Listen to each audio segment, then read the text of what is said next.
Welcome everyone. My name is Sean, and today we got to talk about what is going down in Chicago, because the head of their teachers union, who has previously condemned private schools and charter schools as racist segregation academies that are meant to uphold white supremacy, unsurprisingly took her son out of the public schools and is sending him to a private school because she believes that she gets to go to those better schools, but your kids need to be stuck in the public schools, and if you disagree with it, guess what? You're an evil white racist. Shut your face with your evil white racism. There's a CNN segment where they called this out. It's absolutely hilarious. The local media is on her, and her excuses are such an adequate defense of school choice. You would think that this was a parody of a teachers union person being caught in this situation, but I assure you it is in fact real. Now, before we get into that, I want to say thank you to everybody who signed up over on actualjusticewarrior.com/join.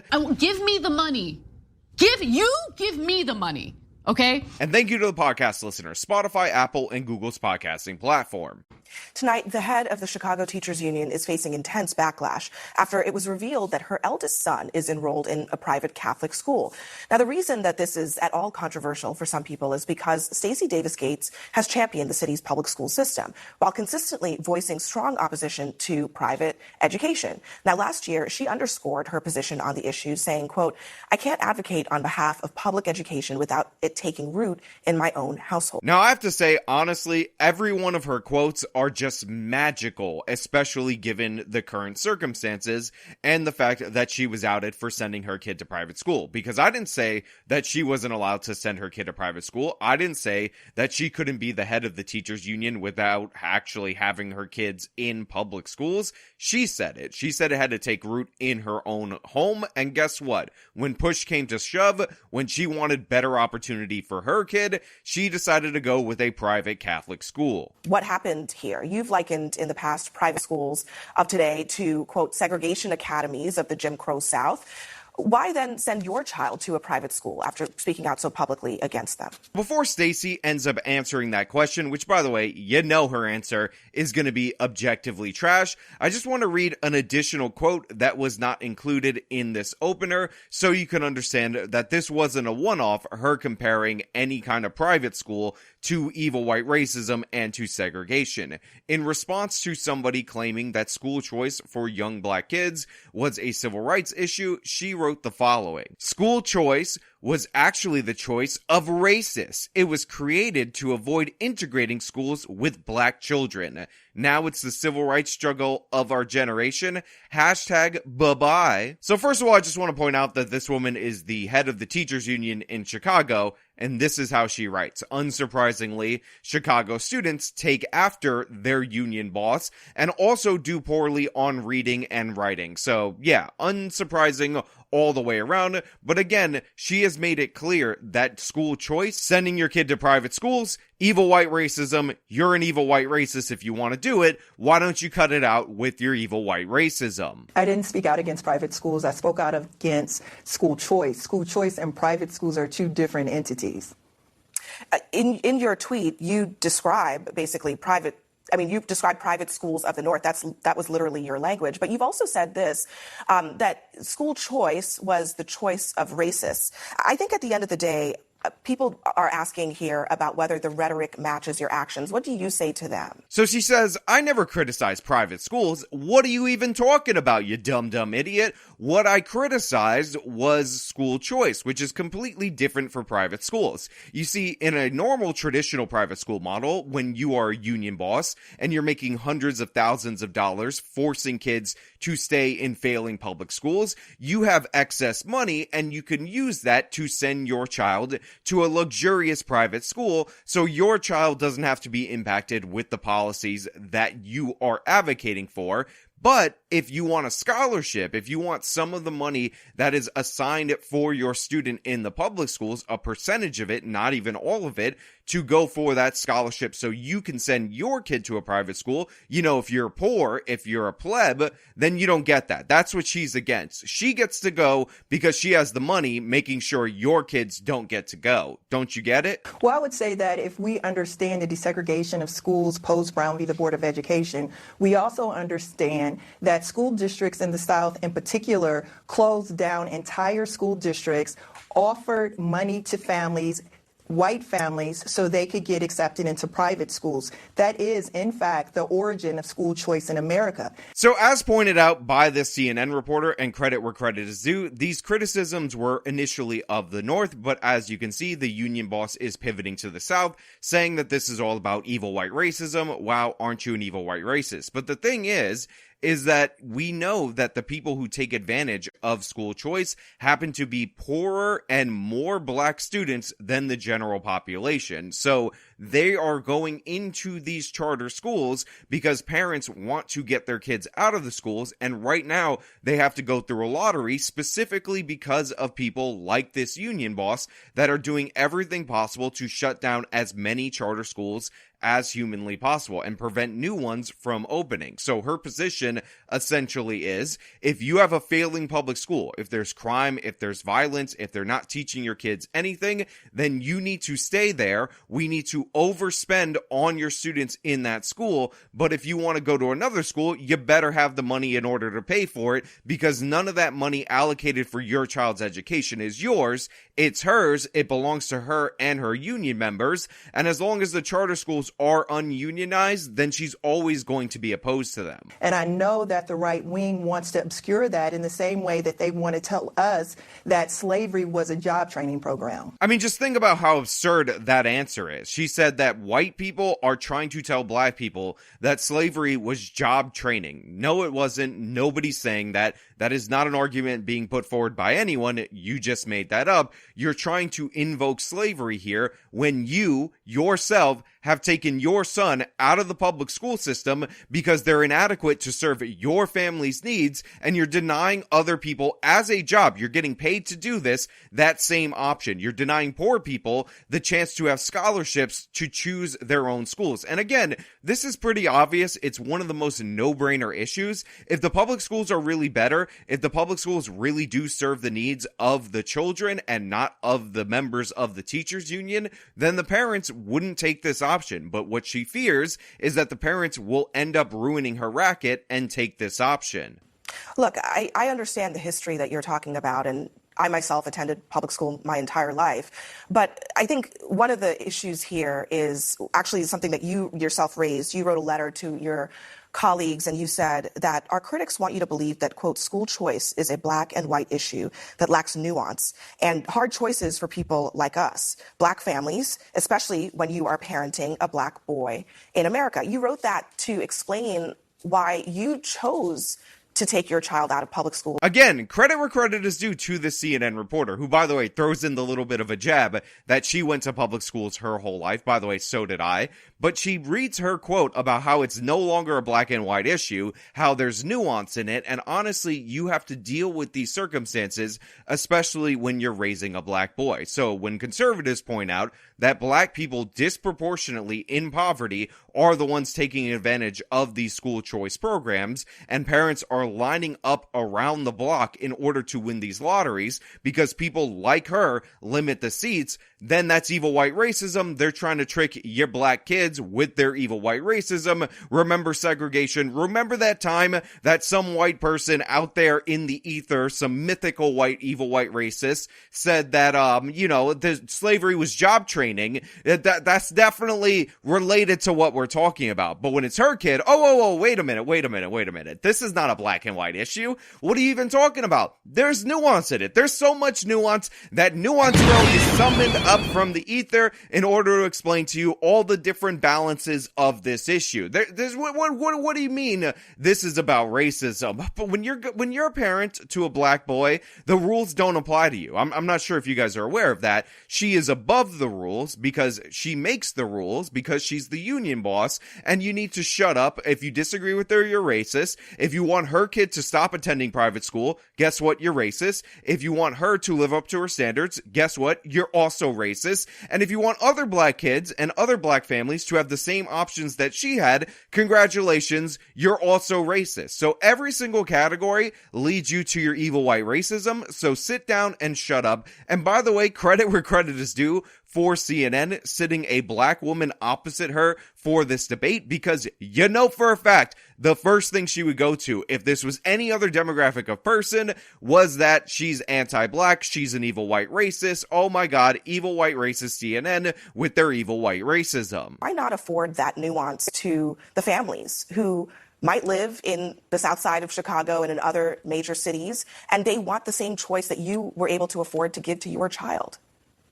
So a couple of things. Number one, I have 3 children, and all 3 children have attended public school, and my youngest 2 are still public school students. The second thing is that over 90% of my neighbors in my zip code send their children into schools outside of our zip code, outside of our neighborhood. So her tactic, if you guys aren't following, is that she sent her younger children to public schools. She sent her son that we're talking about to a public school when he was younger, but now that, you know, he's in high school and he wants to play sports and he wants to potentially get a scholarship to university, she's not sending her kid to the hellhole Chicago high schools. She's sending him to a better school. Presumably, she would do the same for her 2 daughters. But also, it's kind of hilarious that she's talking about how, oh, the people in my zip code, in my neighborhood, they send their kids to a school outside of the zip code. I don't know if you guys are aware of that. And that's a big issue for Chicagoans, that parents gotta send their children to schools that are outside of their zip code. I mean,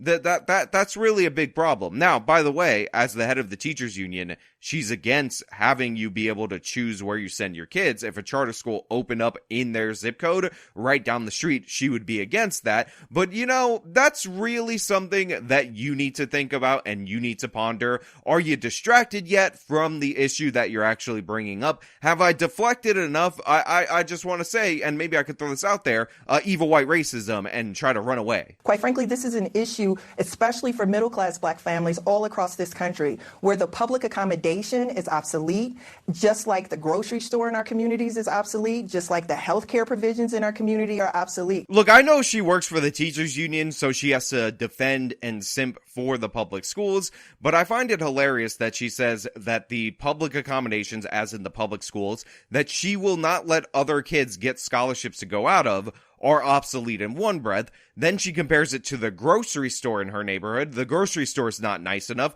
Now, granted, in these areas of Chicago, the grocery stores are closing down due to rampant theft, due to the fact that they actually defunded the police. And then she claims some mythical defunding of education that never occurred. There is no data to back this up. And by the way, increasing the funding or trying to normalize the funding to the same level as the other public schools in the wealthier, whiter areas has actually been tried before in the state of New Jersey, another state that is heavily controlled by the teachers union. They had a series of Supreme Court decisions called the Abbott decisions, and guess what? This did not improve any of the failing schools. However, it did give teachers unions a lot more money in order to pocket, in order to deflect, in order to divert, because the goal of the teachers union fundamentally is to represent the members. This should be surprising to no one. And I'm not even saying that that makes them inherently bad. They're just built that way. That's what the union is supposed to do. They don't give a damn about your kids, because if the kids come into conflict with protecting members of the teachers union, guess what? They're not a union for your kids, and we need to get that through our heads. They're always going to go with the members of their union. The public accommodation has to be invested and resourced in black communities, because we have been defunded and destabilized in those same communities. So when we talk about choice, Abby, what we're talking about is a decision between Frosted Flakes and Cheerios. But in Chicago, and especially in black neighborhoods, it's a decision with 0 and 0. And that's not a choice. That is, quite frankly, an ultimatum. So first of all, there's a huge difference between Cheerios and Frosted Flakes. Frosted Flakes are just covered in sugar. Cheerios, on the other hand, are not, and they're rated as one of those heart-healthy foods, so you're just wrong right there. And again, if the choice is between 0 and 0, like she's leveling the charter schools as the same level as the public schools, then you should have nothing to worry about. What she fears is that the charter schools, like some across this country, are significantly better than the public schools, will do better with kids in worse educational shape and worse financial shape than the public schools, as we've seen with KIPP Academy and Success Academy in New York and New Jersey. And she does not want that getting out there to the parents because she doesn't want them to want to shop around. So this is propaganda. It makes no sense on its face. And again, even if the schools are equivalent in terms of educational ability, if the charter schools are safer, less criminal, parents might still want to send their kids there because that has additional value. But I do wonder, do you regret your own rhetoric here?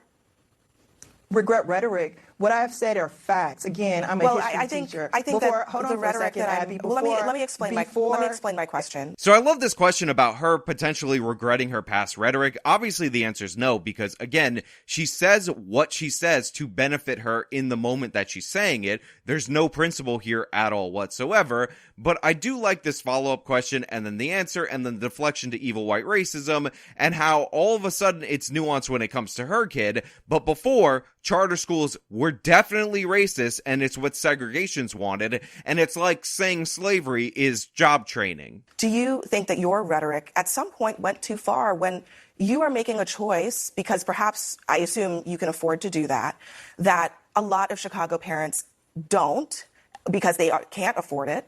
And proponents of school choice say the state should have a role in helping those families who can't afford it make the same choice that you did for your family. So a couple of things, Abby. It is nuanced in Chicago. Like I've said, we have been destabilized and defunded in our Black communities. When people speak of choice, they are speaking of two different things that are of comparative nature. What we are faced with in Chicago is an absence of a choice, is an absence of resources. And furthermore, school choice in this country has been anchored to a very racist and angry right wing. This defunding that she's talking about is completely made up. It's imagined. It does not exist. If you look at per pupil spending for the city of Chicago, they spend $29,000 per pupil. Let me say that again. $29,000 per pupil in the city of Chicago. This is not only at the top of the United States of America, this is at the top of the world in terms of per pupil spending, and she's talking about defunding. She is lying to you right now, lying to your face. Call this out. Point this out to her. There has not been a removal of resources from the Chicago public school system. However, the way that they allocate resources based on the teachers union is quite sketchy. If you look at a chart that actually separates out teacher salary and benefits, and specifically pension benefits, which are guaranteed, from classroom spending, eventually we're going to get to the point where spending on what goes into the classroom is going to drop due to the insane increase of the cost of the Chicago pensions, which, by the way, she's not worried about because that is for her members. That's her goal. And she'll use that to complain and ask for more money so that she can steal more from your children's future and more from the future taxpayers in the state of Illinois and the city of Chicago. I can show you a whole host of emails that have come to me and my family detailing that level of violence and racism. She talks about how she's getting all these emails, and these emails have evil white racism in this, and somehow this ties into the evil white racism that she was talking about in the charter schools, which tied to this imagined white person who says slavery was a jobs program for Black people. And just so you know, this all somehow proves evil white racism. But the way that the CNN reporter responds to this is just money. It's beautiful. It's amazing. So the real scandal, Abby, is why in 2023, Black families in Chicago and across this country have to deal with such severe inequities and such high stakes. I totally agree that that is a scandal, but I also think that what you just described for your son is choice that you made for your family, and I think that's what your critics are pointing out here. 100%. She is making the argument for school choice for her.